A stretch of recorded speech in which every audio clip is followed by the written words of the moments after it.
Shema. Welcome everyone to the second satsang, Bhakti Yoga.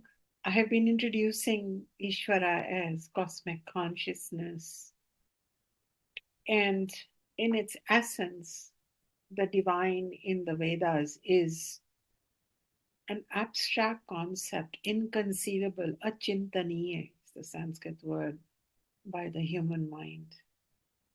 Why? Because it is bodiless, genderless, nameless, boundless. It is at the most describable by these technical words, Sat Chit Ananda.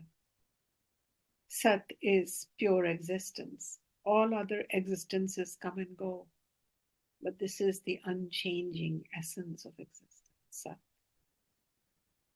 Chit is inherent with Sat. It is not just a physical inert existence. This is a supra-intelligent existence that pervades every particle of creation.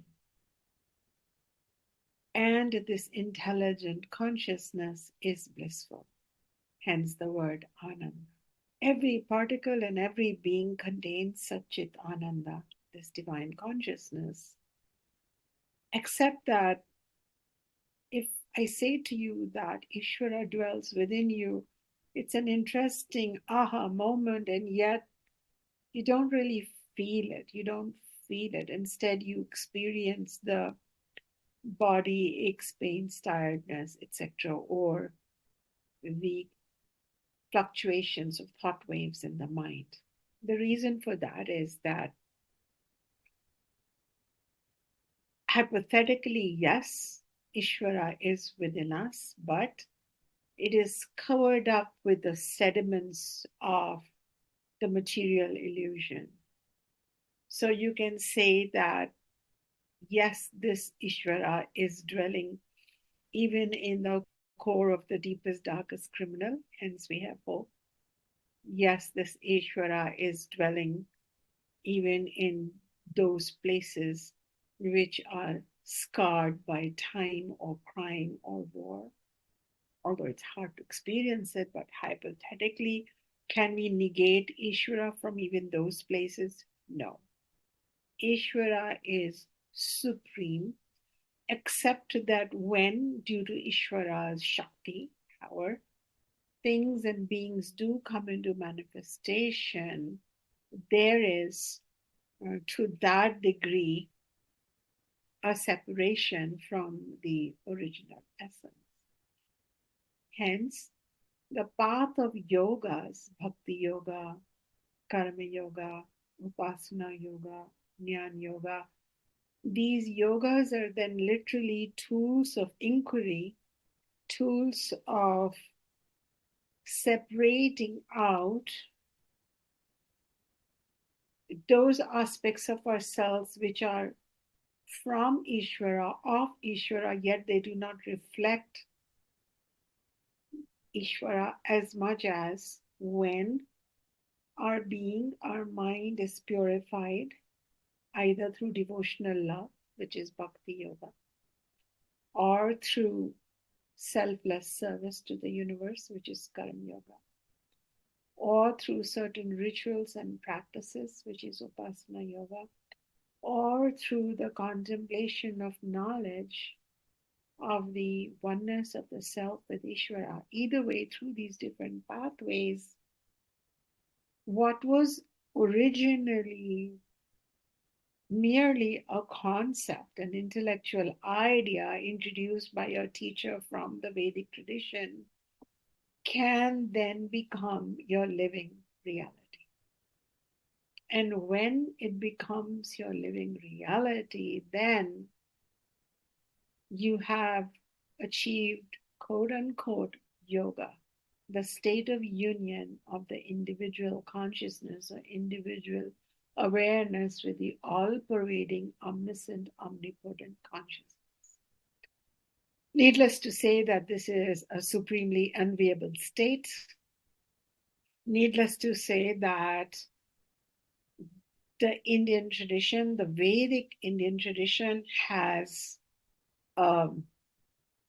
skillful mastery in facilitating that.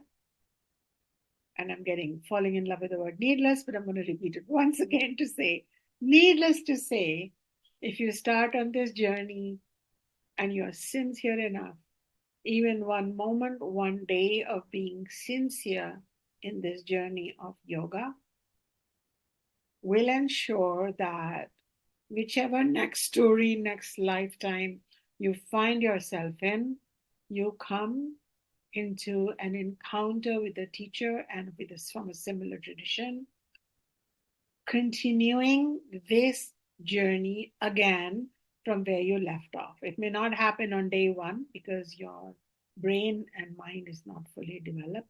It may not even happen necessarily in your youth because you had other karmic desires that you needed to fulfill.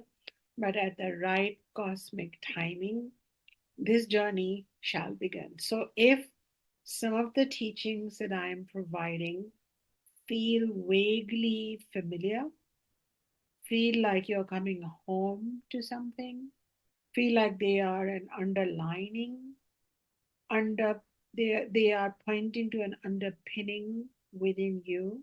You may not know the Sanskrit, you may not know the technical definitions, you may not know exactly what this is about, but somewhere all of this feels so supportive to what your innermost being is wanting, then there is a good chance that this is not the first encounter. Not necessarily with me, but Ishwara can take on any body. If Ishwara can be every beetle, every grasshopper, every atom, every nanoparticle, it's very easy to take on the body of a teacher to teach you. And that's the bottom line. Therefore, this desire to have union with the ultimate is also perhaps presented in religions, but then the difference between the yogic path and the religion of Hinduism or the religion of Christianity or the religion of the Greek gods is that it stays there in that general field of gods and goddesses, and then religions also have taken on the big burden of morally guiding humans. Whereas yoga begins with a penchant or an inclination to be ethical towards Dharma. Yoga begins with maybe a whole life wasted and then this mystical yearning for union with the divine. And interestingly, the more one treads the path of Bhakti Yoga, the more one experiences Shravanam or listening about Ishwara, the more one becomes curious, immersed, and almost as if in love with the concept of Ishwara. So I'm going to talk and speak more about love gradually. We have a whole year spread out in front of us.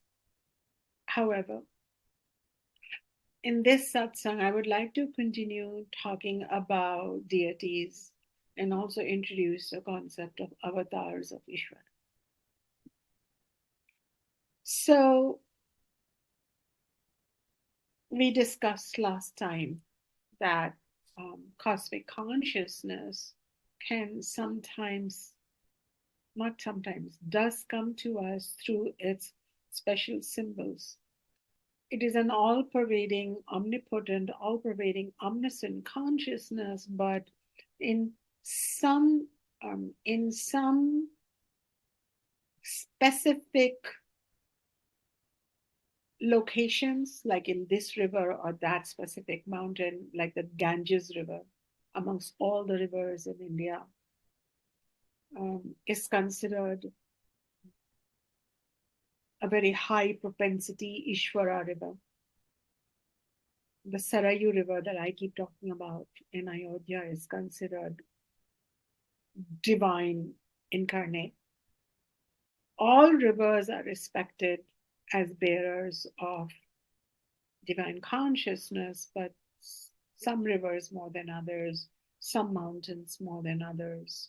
Like there are many, many, many, many peaks in the Himalayan range, but there is a Kailasha range, um, which is supposed to be where the deity of Shiva resides. And so, certain mountains, certain rivers, certain trees, certain herbs like tulsi, holy basil, which is considered Lakshmi incarnate, they have been known over the centuries, over the thousands of years, not by one specific yogi or one specific yogini, but by multitudes of them, confirming that, wow, there is something about the material composition of this manifestation that um, the Ishwara essence is not blocked as much. There is less rajas or turbulence and less tamas or dirtiness or stagnation, and there is just pure sattva, pure crystal like convergence of the Ishvara Shakti and its reflection. So what this does is it gives birth to some special considerations of how to approach Ishvara. Then there is, so while Ishvara, as I mentioned, is formless and genderless and boundless, so in its transcendental form, it is inconceivable, but it's there. And that's the good news, that is its essence. It dwells in transcendence. And we cannot claim it. If we are going to claim it Hindu, then we have to also claim it as Orthodox Jew. We have to claim Ishvara in every religion. And it is best to leave the transcendental divine or the truth of the transcendental Ishvara in the transcendental realm. And in the next satsang, I'll talk more about that transcendental realm of Satchitananda. What exactly is consciousness if we are defining Ishvara as consciousness? However, for this satsang's purpose, as a continuity of the previous satsang, there is the transcendental aspect of Ishvara, and then there is the immanent aspect of Ishvara. And in its immanence, it not only is more reflective in this mountain, this river, this tree, this plant, specific ones that you will gradually learn about, but Ishvara has created these multitudes of bodies, beings, two-legged creatures, four-legged creatures, multi-leveled creatures, multi-parallel galaxies, millions of them. So it's very easy to create a suitable body, a divine body. From time to time, it takes birth as what is known as an avatar. An avatar is a human body. It's a human birth taken by that divine consciousness to bring the allness into dharma and rhythm. So it is not a random birth taken to enjoy necessarily, because there is no such thing. And nor are the avatars ever confused about who are they. The difference between us who are human avatars of Ishvara is we have to find our way back to Ishvara. But an avatar always knows about um, about itself, and usually this avatar comes about once in every epoch. An epoch is millions of years put together, multiple thousands of years put together. So nowadays it's very common for the fanatical students of Hindu gurus to call their guru an avatar, but the Shastra or the source texts recognize limited avatars, which I'll be sharing about, but some of the common avatars are, for example, the avatar of Rama and his wife Sita. These are supposed to be the deities of Vishnu and Lakshmi taking an avatar, a human avatar of Prince Rama and his wife Sita. And Rama and Sita represent the departure of Prakriti from Purusha, or the departure of mind from consciousness, soul, and then the winning back of and the yearning of the mind to return to the soul, and the soul bringing back the mind to itself. And so for yoga, it really represents that original desire for union. Rama represents the dharmic way of life, which is very important bedrock of spiritual growth and evolution of consciousness in the yoga path, in the Vedic path. And so every action of Rama, if we study his life in the Hindu epic Ramayana, we come across Rama as an ideal son, a dharmic son, not ideal, but dharmic son. Sometimes dharma requires taking non-ideal decisions, but they are dharmic. In the long-term ramification, they are ethical and right for more people than just you. Dharmic son, dharmic brother, dharmic prince, dharmic banished prince, because he was banished from the kingdom by conniving step parent. And then his wife was stolen by a lustful king from a neighboring kingdom. So he was a dharmically estranged husband, lamenting the loss of his wife. Then he was a dharmic soldier because he went to war. He won, but he was dharmic in his success. He didn't gloat. He wasn't bitter. He was merciful and compassionate. And he even urged his brother Lakshmana to go and learn some wisdom from the dying, lustful king Ravana, because Ravana was a scholar. His only weakness was egotism and lust. But otherwise, he was a great Shiva devotee, and he was a great scholar. He was a great scholar of Ayurveda too, and he has authored many books on Ayurveda and taught the technique of pulse taking. So Ravana had a downfall because of that one uncontrolled urge. But otherwise, Rama, being dharmic, recognized that he was not all wasted and useless and a scoundrel. Rama said that let us take whatever is worth learning from him. So he sent his brother, and he forgave Ravana, and Ravana achieved moksha. So Rama's life as an avatar was to showcase dharma. We can learn about dharma, we can memorize it, we can, regurgitate the learned definitions. But if we simply shed tears listening to the rather vulnerable story of Rama and Sita, or watch its theatrical production, see if you can find some theatrical production or film on it and things, you become a better person. So Rama was an avatar. Rama had a date of birth and a date of so-called ending.